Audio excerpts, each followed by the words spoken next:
This video contains news and analysis related to a recent terror attack in Kashmir. The content may include sensitive visuals and discussions that could be distressing to some viewers. Viewer discretion is advised. We strongly condemn all forms of violence and terrorism. The purpose of the content is solely to inform and create awareness based on verified reports. পহেলগাঁওয়ে জঙ্গি হামলার পর পাকিস্তানের বিরুদ্ধে একাধিক কড়া পদক্ষেপ করেছে ভারত। জঙ্গি হামলার তীব্র নিন্দা করে ভারতের পাশে দাঁড়িয়েছে বিশ্বের বিভিন্ন দেশ। কোণঠাসা হয়ে পড়েছে Pakistan.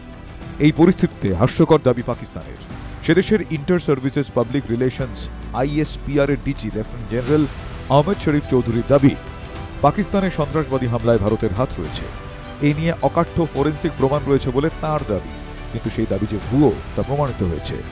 Inter services public relations ISPR হল পাকিস্তান সেনার মিডিয়া ও জনসংযোগ শাখা। 1949 সাল থেকে এই শাখা কাজ করছে। ISPR এর ডিজি আহমেদ শরীফ চৌধুরী গত 29 এপ্রিল একটি সাংবাদিক বৈঠক করেন, অর্থাৎ পহেলগাঁওয়ে জঙ্গি হামলার এক সপ্তাহ পর, যখন সারা বিশ্ব জঙ্গি হামলার নিন্দা করে ভারতের পাশে দাঁড়িয়েছে। ওই সাংবাদিক বৈঠকে ISPR এর ডিজি দাবি করেন, পাকিস্তানের সন্ত্রাসবাদী হামলায় ভারতের জড়িত থাকার অকাট্য ফরেনসিক প্রমাণ রয়েছে। প্রমাণগুলি তিনি তুলে ধরেন। সেই প্রমাণগুলি বিশেষজ্ঞরা খতিয়ে দেখেন। তাতেই দেখা গিয়েছে, বিকৃত প্রমাণ দেখিয়ে ভারতের বিরুদ্ধে সন্ত্রাসবাদে মদত দেওয়ার অভিযোগ তুলতে চাইছে পাকিস্তান। বিশেষজ্ঞরা কি বলছেন? ডিজিটাল ফরেনসিকের সাধারণ নিয়ম বলছে, ডেটা সংরক্ষিত রাখার জন্য নন অ্যাক্টিভ ডিভাইস ব্যবহার করা হয়। সেখানে ISPR এর ফরেনসিক তদন্ত চালানো হয়েছে একটি সক্রিয় ফোনে, যাতে ডুয়াল সিম রয়েছে।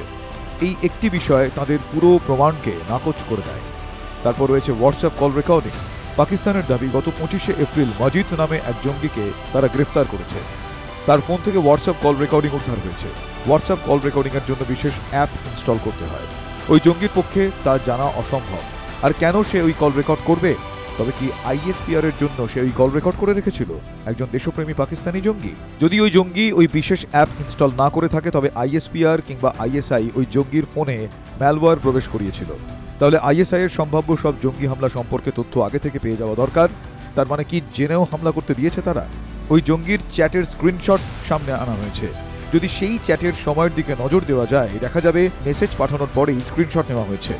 ISPR জানিয়েছে, মজিদকে গত 25 এপ্রিল গ্রেফতার করা হয়েছে।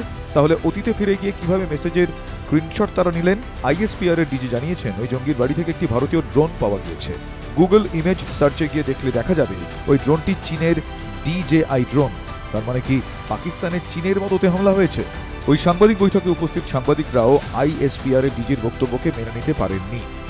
তাদের অভিব্যক্তিতেই স্পষ্ট, মজিদ পাকিস্তানের নাগরিক, তাকে ভারতীয় জঙ্গি বলে চালানোর চেষ্টা হাস্যকর। বিশ্বমঞ্চে ক্রমশ কোণঠাসা পাকিস্তানের মুখোশ ফের খুলে গেল। TV9 Bangla digital.